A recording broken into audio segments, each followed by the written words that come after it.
የሰይፈ ነበልባል ሬዲዮ ፕሮግራም ነው።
ዓለምን እያስጨነቀ የብዙዎችን ህይወት የቀጠፈው ኮቪድ-19 በተስፋፋበት በዚህ ወቅት ኢትዮጵያ ውስጥ በቫይረሱ የተያዙ ቁጥራቸው ከጊዜ ወደ ጊዜ እየጨመረ ባለበት በአሁኑ ወቅት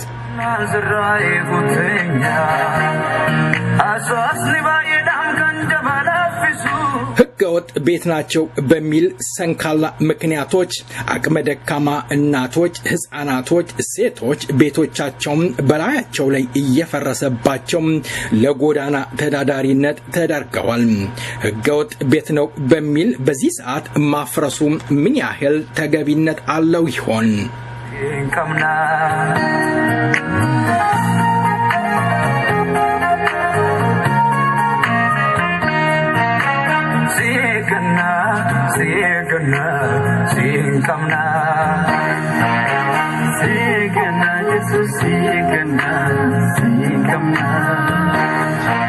የጋራ ጠላታችንን በአንድነት በጋራ ሆነን መታገል ሲገባን ሰራተኛን በማፈናቀል የተጠመደው መንግስት ራሱን ቆም ብሎ ሊመረምር ይገባዋል።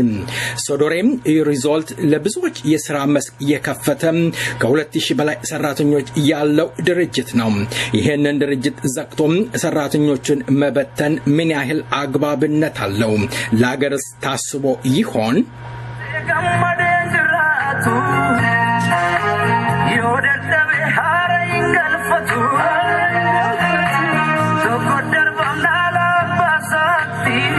እንዳለፈው 27 ዓመት ፕሮፓጋንዳ መስራት ላይ የተጠመደው መንግስት የዚህን ድርጅት ማንነትና ምንነት እንደ አዲስ ፕሮፓጋንዳ ለመስራት ዋልታ ቴሌቪዥን ጣቢያ ወደ ሶዶሬ ሪዞልት በማሰማራት ያለ ፍቃድ ጥበቃውን በመጣስ ግቢ ውስጥ ለመግባት ያደረጉት ሙከራ በጥበቃው ተቋርጦ ነበር። ጥበቃ ኃላፊው እንደገለጸልን ቴሌቪዥኑ ጣቢያ ያለኛ ፍቃድ ግቢ ውስጥ ገብተዋል አሉ። እኛም ይሄንን ለማጣራት ወደ ቴሌቪዥን ጣቢያ በተደጋጋሚ ያደረግነው ሙከራ አልተሳካልንም። ወደፊት ይዘን ለመቅረብ እንሞክራለን። ፕሮግራሙን ተከታተሉ።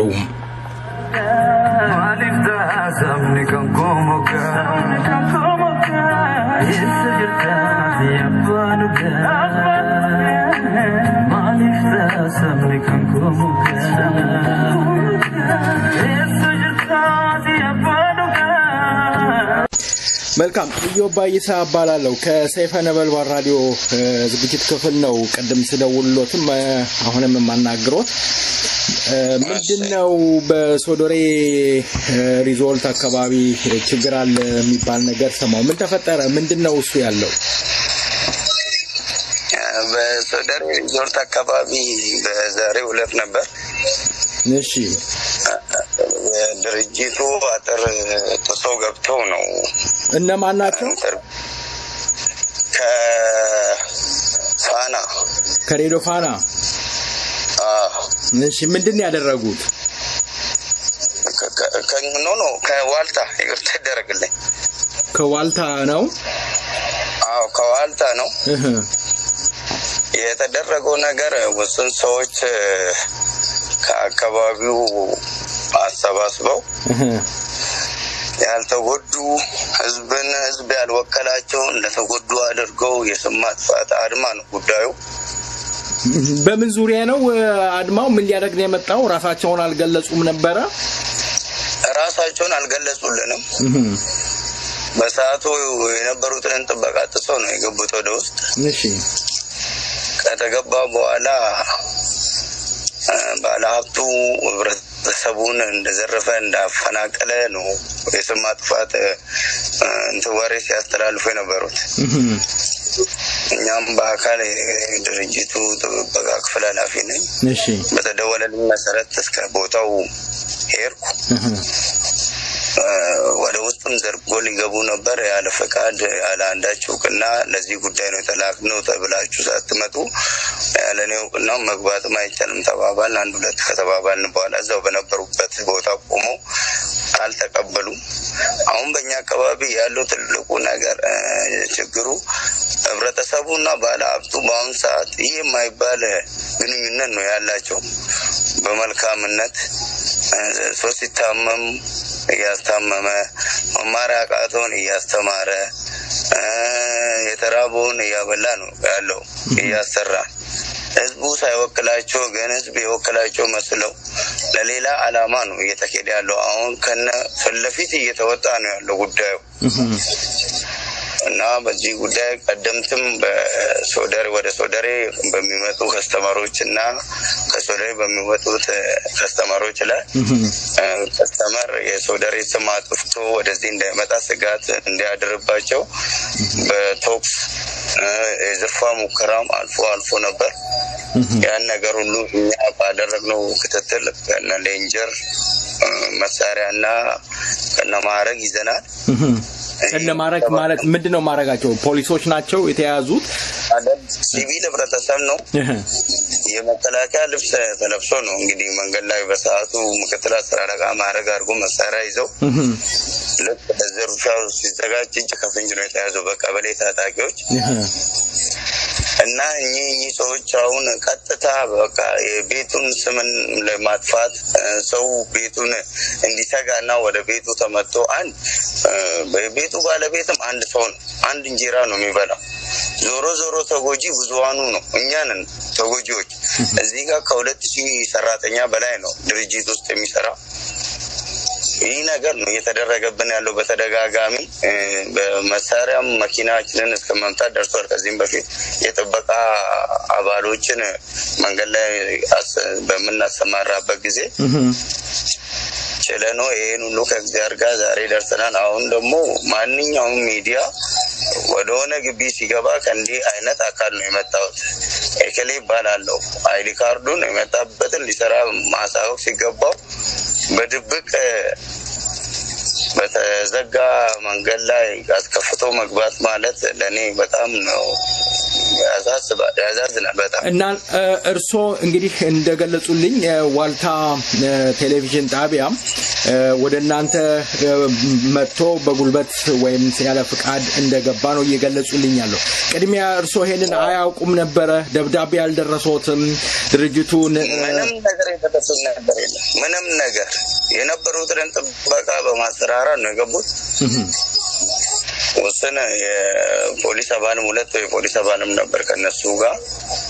ይህ ሆነ ያ ምንም አይነት ነገር እኛው እንኳን ደህንነት ልናደርጋቸው እንገደዳለን በአግባቡ ቢሆን። ወደኛ ለምንም አይነት ነገር የመጣን ግለሰብ ከርከሮች አሉ፣ አጋዘኖች አሉ፣ ነብሮች አሉ ግቢ ውስጥ። ያ ቦታ እንኳን ሪስክ ነው። ይሄ አካባቢ ላይ ነበራል በዚህ ጋር የሚኬድ አይደለም ተብሎ እንኳን አቅጣጫ የሚያሳይ የኛ ሰው ነበር። እነሱ ግን ያን ሁሉ አልተጠቀሙ። በጉልበታቸው ነው ገብተው መቅረጽ ኢንተርቪው ማድረግ ያለባቸውን ነገር አድርጎ የወጡት። ማንም ሰው ነው እንዲህ አይነት ነገር እየተካሄደብን ያለው።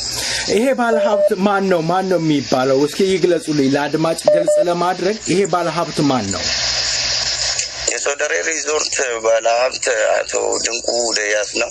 መልካም። እንግዲህ የሶደሬ ሪዞርት እንግዲህ በአሁን ሰዓት እየሰራ ይገኛል።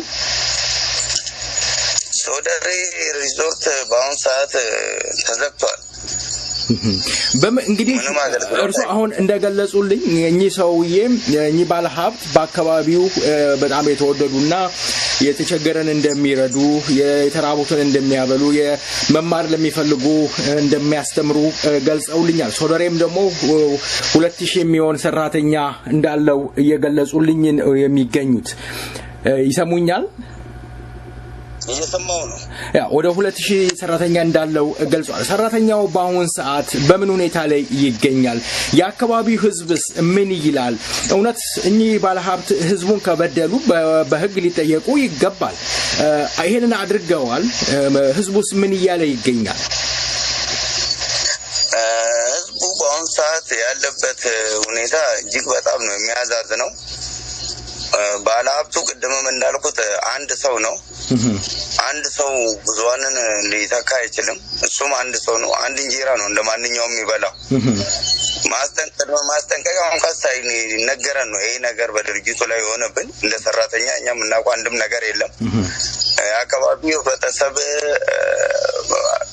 አፈናቅሏል ገወጥ የቤቶች ግንባታ ማስፋፋት ተከናውኗል ለዚህ ጉዳይ ተብሎ ነው ቤቱ የተዘጋው ተጽፎ የተለጠፈ ወረቀት ላይ የሚነበበው ህብረተሰቡ አንድና አንድ በአካባቢው ያለው ሌላው ከፊል ገጠራማ አካባቢው በግብርና የሚተዳደርም አለ ከላይ መጥቶ የሚሰራ ሁለት አማራጭ ይዘው ነበር የሚሰሩት ይቻላሉ ግን ሶደሬም ብቻ ተማምኖ ሌላ የገቢ ምንጭ ያሌላቸው ብዙ ህዝቦች በአሁን ሰዓት ልጆቻቸው ትምህርትም ቆሟል ኦልሬዲ ምንም አይነት ከእጅ ወደ አፍ ነው የሆቴል ነገር የቤቱ መቆም እንዳለ በአካባቢው ላይ ያሉትን ሱቆች ሙሉ በሙሉ አዘግቷል ከዚህ ከአዳማ በትንሹ እንኳን እኛ የምናያት በግራና በቀኝ ባርዛፍ ደርድሮ ነው ቁምጣና የመዋኛ ላስቲኮች አንዳንድ ነገሮች ሳሙናዎች የሚሸጡት በአሁን ሰዓት ያ ሁሉ ነገር ሶደሬ ሆቴልን ተማምኖ ነው ማንም ይሄንን ነገር ሲሸጥ የነበረው እነዛ ሰዎች እንኳን የት እንዳሉ እንኳን አይታወቁም በአሁኑ ሰዓት ከእጅ ወደ አፍ ያቺ ሰርቶ የሚማር አለ ያቺ ሰርቶ የደካማ አባት እናት የሚጦር አለ እኛ እንደሚታወቀው ከዚህም በፊት ሚዳም አናግሮን ነበር ኦጣዎቹ የሚበሉ አጥቷል በአካባቢው ያለው ሰራተኛም ሙሉ በሙሉ የሚበላ ነገር ተጠፍቶ ተፋጠም መታየት ብቻ ሆኗል ጉዳዩ እንግዲህ እርሶ እንደገለጹልኝ የጥበቃ ኃላፊ ኖት ባሁ እንግዲህ አቶ ዲንቁ ደያስ ከሰራተኛ ጋር ያላቸው ግንኙነት ምን ይመስላል ያሰሪና የሰራተኛ መካከል መቼም የተለያየ ነገር ይኖራል በመሃል ቅሬታ ይኖራል እኚህ ሰው እንግዲህ ብዙዎች እናንተም ስትገልጹ ሌሎችም ሰዎች ሲገልጹ ለችግረኛ ደራሽ እንደሆኑ እየገለጹልኝ ይገኛል መንግስት በዛ አካባቢ ያለው ወይም የወረዳው አስተዳዳሪ ወይም የቀበሌው አስተዳዳሪ ይሄንን አያቅም ነበር አቶ ዲንቁ ደያስ እንግዲህ ገበሬውን አፈናቅለው የሰሩ ከተባለ በዛ ወቅት የነበሩት አመራሮች ሊጠየቁ አይገባም ለምንድነው ዛሬ ይሄንን ጥያቄ ማንሳትና ሆቴሉን መዝጋት ያስፈልገው አግባብ ያለው ጥያቄ ነው የተነሳው እውነት ያኔም ህግ ነበር የቀበሌውም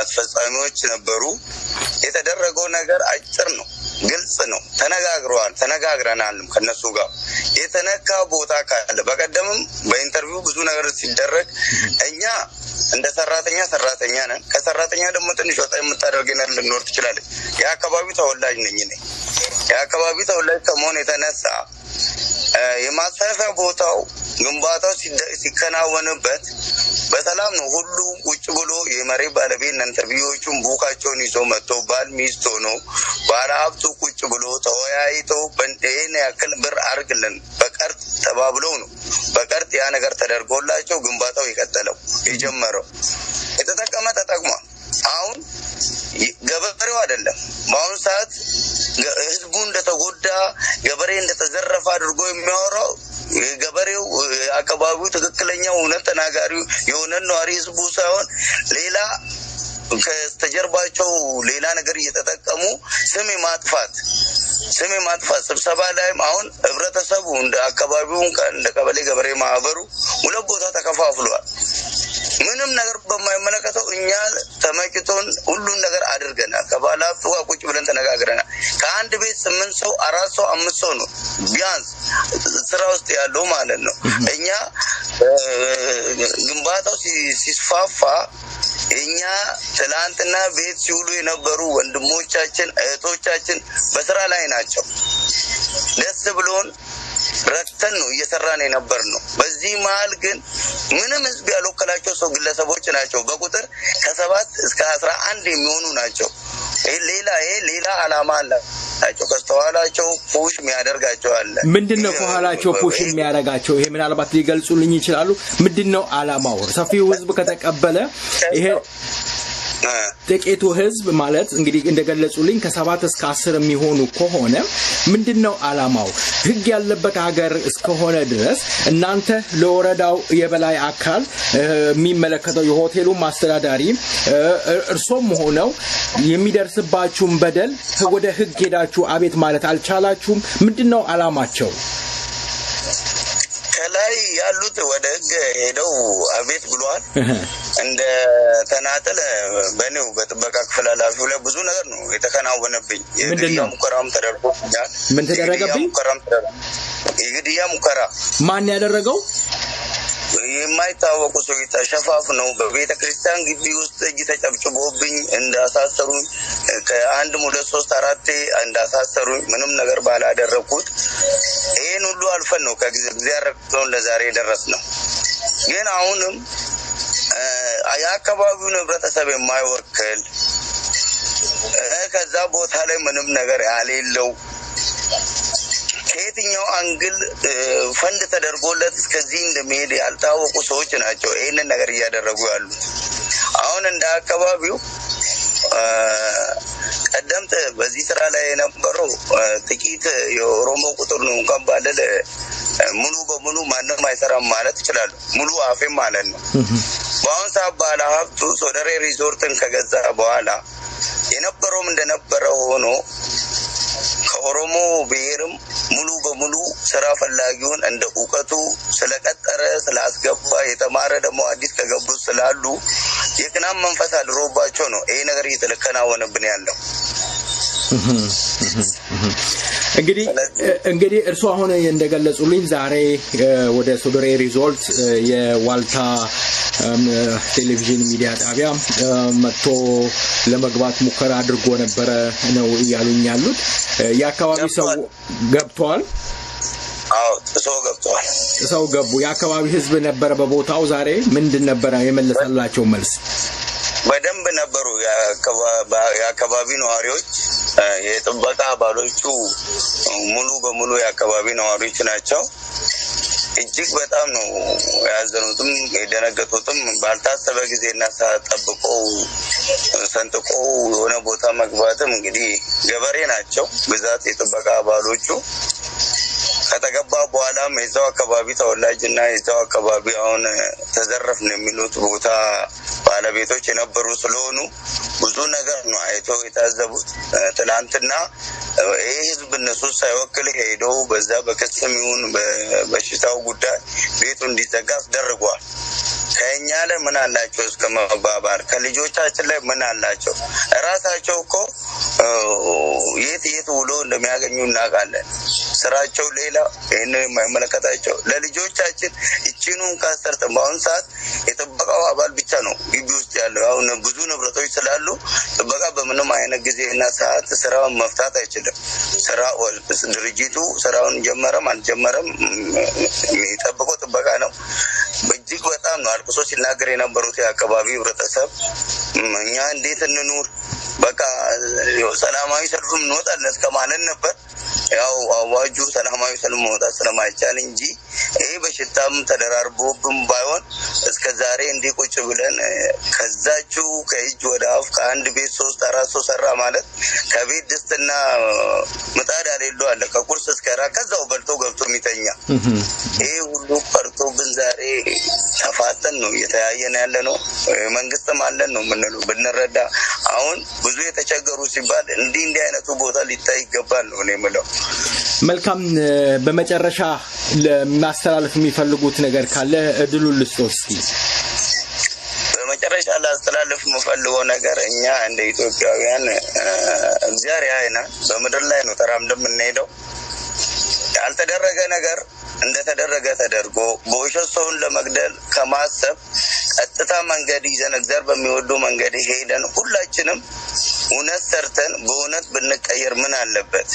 በሰዎች ተሳማያሰውና አገጥም ፈለፊት ተጎዳው ባዩ መጥቶ ሊናገር ይችላል። ማንም የማይመለከተው ለጥቅምና ለአንዳንድ ነገር ባለሀብቱ ጋር ቀርቦ ለመለመን የሚፈልግም ካለ ከዚህ ነገር ቢቆጠብ እግዚአብሔርም አይወድም። ከዚህ ነገር ቢቆጠብ ማንም መልካም ነው። እግዚአብሔር የሚወደው ነገር ይሄንን ነው እላለሁ። እግዚአብሔር ይስጥልኝ። በጣም አመሰግናለሁኝ።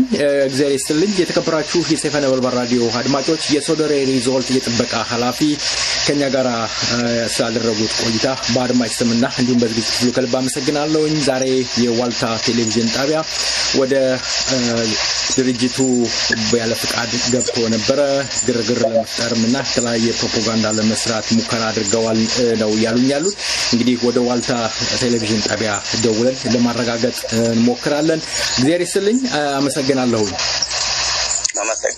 እግዚአብሔር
with your